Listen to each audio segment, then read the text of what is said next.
जागा लढवेल, पण एकही जागा जिंकेल असं मला वाटत नाही. आणि महायुती जागा सगळ्या 17 जागा लढवेल आणि 17च्या 17 जागा जिंकेल. पण 17 जागामध्ये नेमकं तुमचं काय चाललंय सध्या? कारण काय चाललंय आता ते तुम्हाला उद्या कळेल ना. गणित सांगा सर, गणित सांगा. महायुतीचं गणित काय? महायुती 17 जागांवर लढवणार निवडणुका आणि 17 जागा जिंकणार. शिवसेना, राष्ट्रवादी आणि भाजप किती किती जागा लढवणार? काय फॉर्म्युला आहे? फॉर्म्युला आता तुम्हाला माहित आहे ना. फॉर्म्युला कालच मुख्यमंत्री महोदयांनी आपल्याशी मीडियावर बाईट देताना सांगितलेलं आहे. त्यामुळे जागा वाटप सन्मानाने होईल. महायुतीमध्ये कुठलेही मतभेद नाहीत आणि महायुती एकजुटीने 17 जागा लढवेल आणि 17 जिंकेल हा विश्वास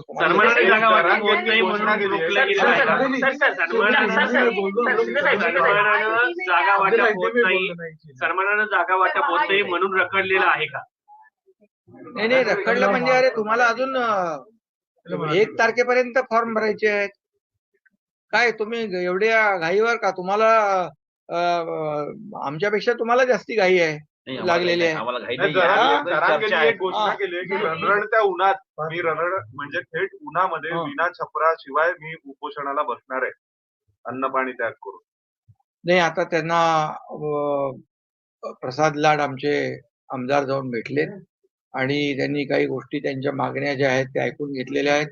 मुख्यमंत्री महोदयांच्या बरोबर त्यांनी त्या सांगितलेल्या आहेत आणि मला वाटतं आम्ही चर्चा करू मुख्यमंत्री महोदय आणि आम्ही आणि जे काही शेवटी मराठा समाजाला मी मुख्यमंत्री असताना मी होतो, अजितदादा, देवेंद्रजी, आम्ही मिळून जे निर्णय घेतले मराठा समाजाला आतापर्यंत जे कुणबी प्रमाणपत्र मिळत नव्हते ते लाखो कुणबी प्रमाणपत्र देण्याचा निर्णय घेतला.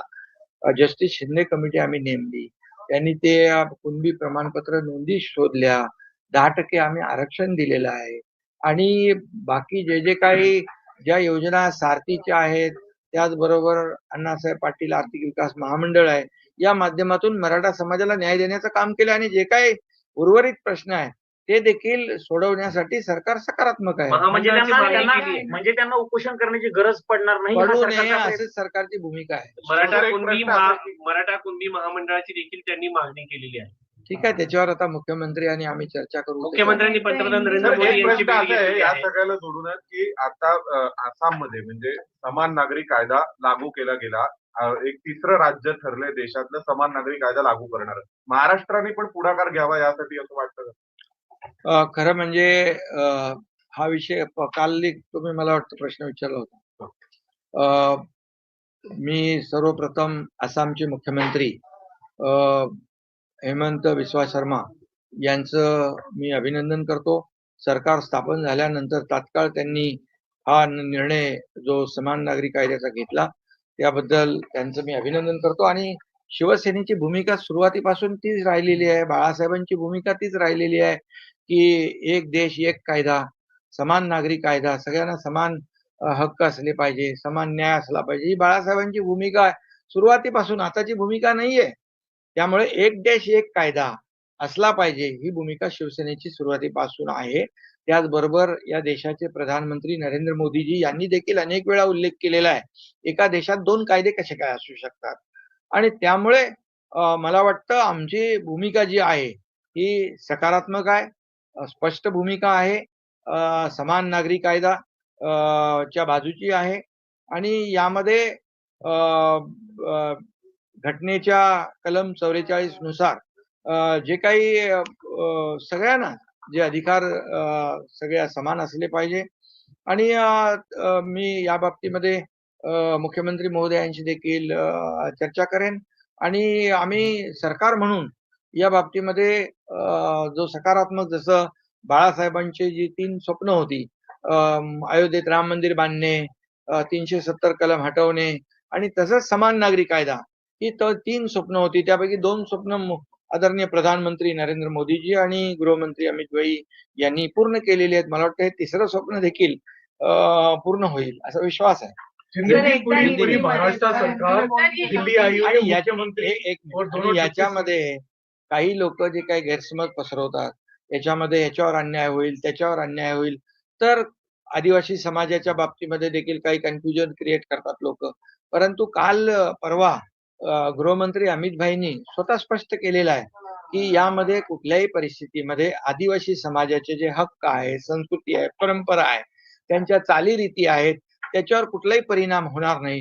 काही लोक म्हणतात की आरक्षण जाईल, पण आरक्षण आणि समान नागरी कायदा याचा कुठेही अर्थोअर्थी संबंध नाही.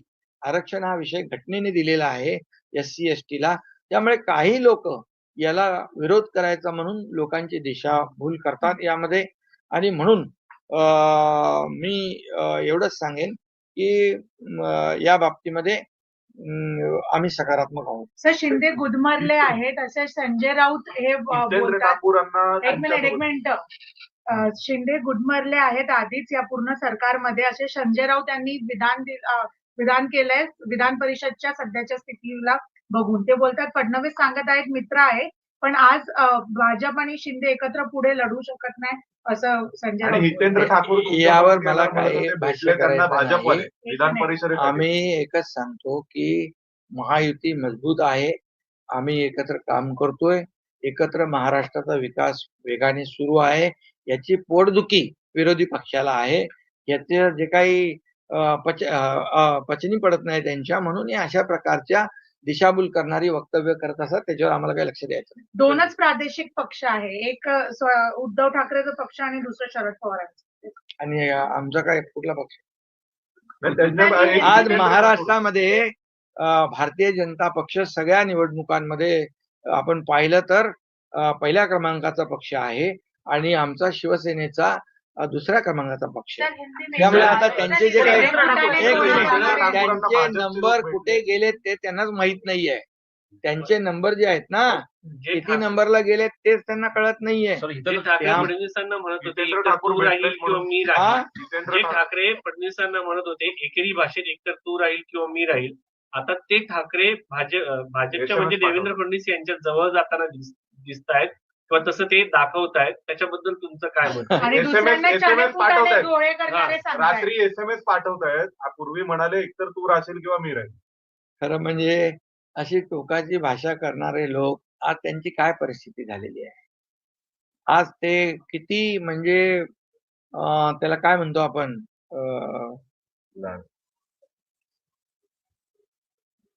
मी तो शब्द वापरू इच्छित नाही, परंतु अशा प्रकारचं वक्तव्य करून त्यांची परिस्थिती जी आहे ती त्यांनी महाराष्ट्राच्या जनतेला दिसलेली आहे. त्यांची हा जो केविलवाना प्रयत्न आहे, खरं म्हणजे ज्यांनी अगदी टोकाची भाषा वापरली ते आता त्यांचं बदललेलं रूप पाहून त्यांची केविलवाणी परिस्थिती जी आहे ती महाराष्ट्राच्या समोर आलेली आहे आणि याला जबाबदार तेच आहे. एकनाथ शिंदे जी, क्या महाराष्ट्र में महायुति मजबूत होने जा रही है, वहां उसको और भी साथी मिल रहे हैं, एनसीपी का एक गुट भी आपके पास आ रहा है, या आदित्य ठाकरे के जो देवेंद्र फडणवीस से जो मुलाकात हुई है, बातचीत हुई है, तो इसका क्या मतलब है सर? किसका? आदित्य ठाकरे जी की देवेंद्र फडणवीस से बात भी हुई है, मुलाकात भी हुई है। वो लेकिन देवेंद्र जी ने, मुख्यमंत्री जी ने कल अपने बाइट में स्पष्ट किया है उस बारे में। तो मैं इतना ही कहता हूं कि हमारी महायुति जो है, शिवसेना, भारतीय जनता पार्टी और अजीत पवार जी की राष्ट्रवादी, ये तीनों पार्टी मजबूती से महायुति आगे बढ़ रही है। और महायुति का गठबंधन जो है, हमारा एजेंडा क्या है? महाराष्ट्र का डेवलपमेंट है।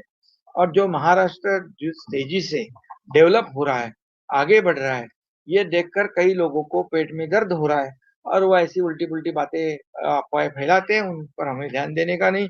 हम महायुति गठबंधन मजबूती से आगे बढ़ रहे हैं। विधान परिषद के जो चुनाव, विधान परिषद महाराष्ट्र में भी, क्योंकि आसाम में यूसीसी लग गया है।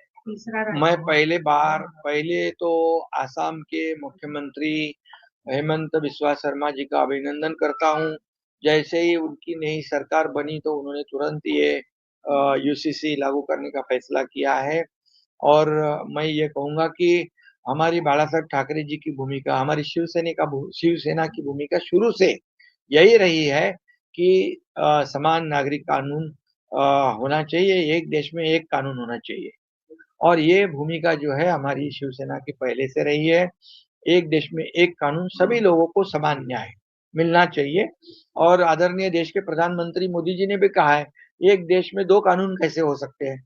और इसीलिए हमारी भूमिका जो स्पष्ट है कि सभी लोगों को न्याय मिले, महिलाओं को न्याय मिले, सभी लोगों, इसमें तो महिलाओं को बड़ा न्याय मिलने वाला है, इसमें समान नागरिक कानून यूसीसी में।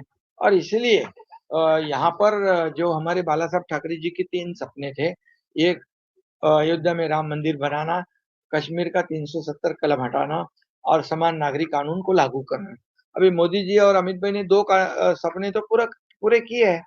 अभी ये तीसरा सपना भी निश्चित रूप से समान नागरिक का कानून वाला पूरा होगा, ऐसा मैं विश्वास दिलाता हूँ। और हमारी भूमिका जो है, ये भूमिका स्पष्ट है कि एक देश में एक कानून होना चाहिए, सभी को समान न्याय मिलना चाहिए।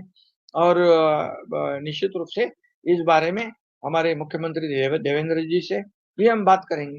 महाराष्ट्र में होगा परिषद महाराष्ट्र में यूनिफॉर्म सिविल कोड इम्प्लीमेंट यही मैं कहा कि हमारा महायुति की सरकार है और जैसे प्रधानमंत्री नरेंद्र मोदी जी का भी यही भूमिका है। कल परसों अमित भाई गृह मंत्री, उन्होंने भी कहीं पर अपने बयान में कहा है। और इसीलिए हमारी भूमिका महायुति की जो है, हम बैठकर मुख्यमंत्री जी से चर्चा करेंगे और ये सकारात्मक भूमिका सर, हमारी। कल आप लोग अमित शाह जी से मिले थे, तो क्या विधान परिषद को चुनाव को लेकर कोई खटपट चल रही है कुछ महायुति में? कोई क्या एजेंडा क्या था? जितेंद्र ठाकुर से कोई- मिले भाजपा वाले। कोई खटपट नहीं, कोई खिटपिट नहीं है। महायुति का विधान परिषद का चुनाव 17 जगह पर महायुति लड़ेगी और 17 जगह पर महायुति जीतेगी। एकनाथ जी, मुंबई का एक एक्सक्लूसिव क्लब है ब्रीच कैंडी क्लब। इसमें सामने आया है कि बहुत ही रेसिस्ट पॉलिसी इसकी है। अगर आप यूरोपियन पासपोर्ट होल्डर है तभी आपको एंट्री मिलती है। इसमें जरूर साहब ने भी एक बार रिएक्शन किया था कि उन्हें भी बाहर फेंक दिया गया था। ब्रीच कैंडी क्लब है ये बेसिकली मुंबई का बहुत एक्सक्लूसिव क्लब है, जैसे जिमखाना क्लब है ऐसी वहाँ का बहुत एक्सक्लूसिव क्लब है। वहाँ पर आपको मेंबरशिप तभी मिलती है जब आप यूरोपियन पासपोर्ट होल्डर होते हो। तो इसके खिलाफ लोगों में बहुत रोष है कि ये रेसिस्ट पॉलिसी है। क्या इसमें भी सरकार कुछ एक्शन लेगी? बिल्कुल एक्शन लेगी। अगर ऐसा अगर वो करते हैं तो उसकी जानकारी ली जाएगी। और हमारे मुंबई में ये क्लब है तो इसका फायदा मुंबई वासियों को होना चाहिए। सर, महाराष्ट्र मांसाहारी आहे आणि मांसाहारच होणार आहे असं राऊत बोलतायत की इतके रेडे कापून ही सरकार जी आहे बळी देऊन सरकार आली आहे, तर इथे मांसाहारच कंटिन्यू होणार आहे वडापाव कुठे होणार आहे? महाराष्ट्रात. त्यांना जाऊ दे, आता त्यांच्याबद्दल मला काही चर्चा करायची नाही, सोडून द्या. मुख्यमंत्र्यांनी पंतप्रधानांनी भेट घेतली मुख्यमंत्र्यांनी. कसं पाहताय तुम्ही? महाराष्ट्राचे मुख्यमंत्री देशाचे प्रधानमंत्री यांना भेटले तर ह्याच्यामध्ये तुम्ही कसं पाहताय म्हणजे काय? जे काही विषय असतील त्याच्या बाबतीत, महाराष्ट्राच्या विषयांच्या बाबतीमध्ये चर्चा करणं मुख्यमंत्र्यांचं काम आहे आणि प्रधानमंत्री महोदय नेहमी महाराष्ट्राच्या पाठीशी उभं राहिलेले आहेत. एकनाथ जी, कर्नाटक की धन्यवाद, डेवलपमेंट थैंक को यू, कैसे- बहुत बहुत एकनाथ जी, धन्यवाद। कर्नाटका की डेवलपमेंट को कैसे देख रहे हैं? सिद्धारमैया जी ने रेजिग्नेशन दे दिया है, वो गवर्नर हाउस जाएंगे, आपको लगता है स्मूथ ट्रांजिशन रहेगा? देखिए, कर्नाटका उनका के वो लोगों को? अंदरूनी पक्ष का, पार्टी का मामला है और वो पार्टी का मामला होने की वजह से उन्होंने तय किया होगा, वो उसके मुताबिक होता होगा। ठीक है ठीक है, थैंक यू। धन्यवाद।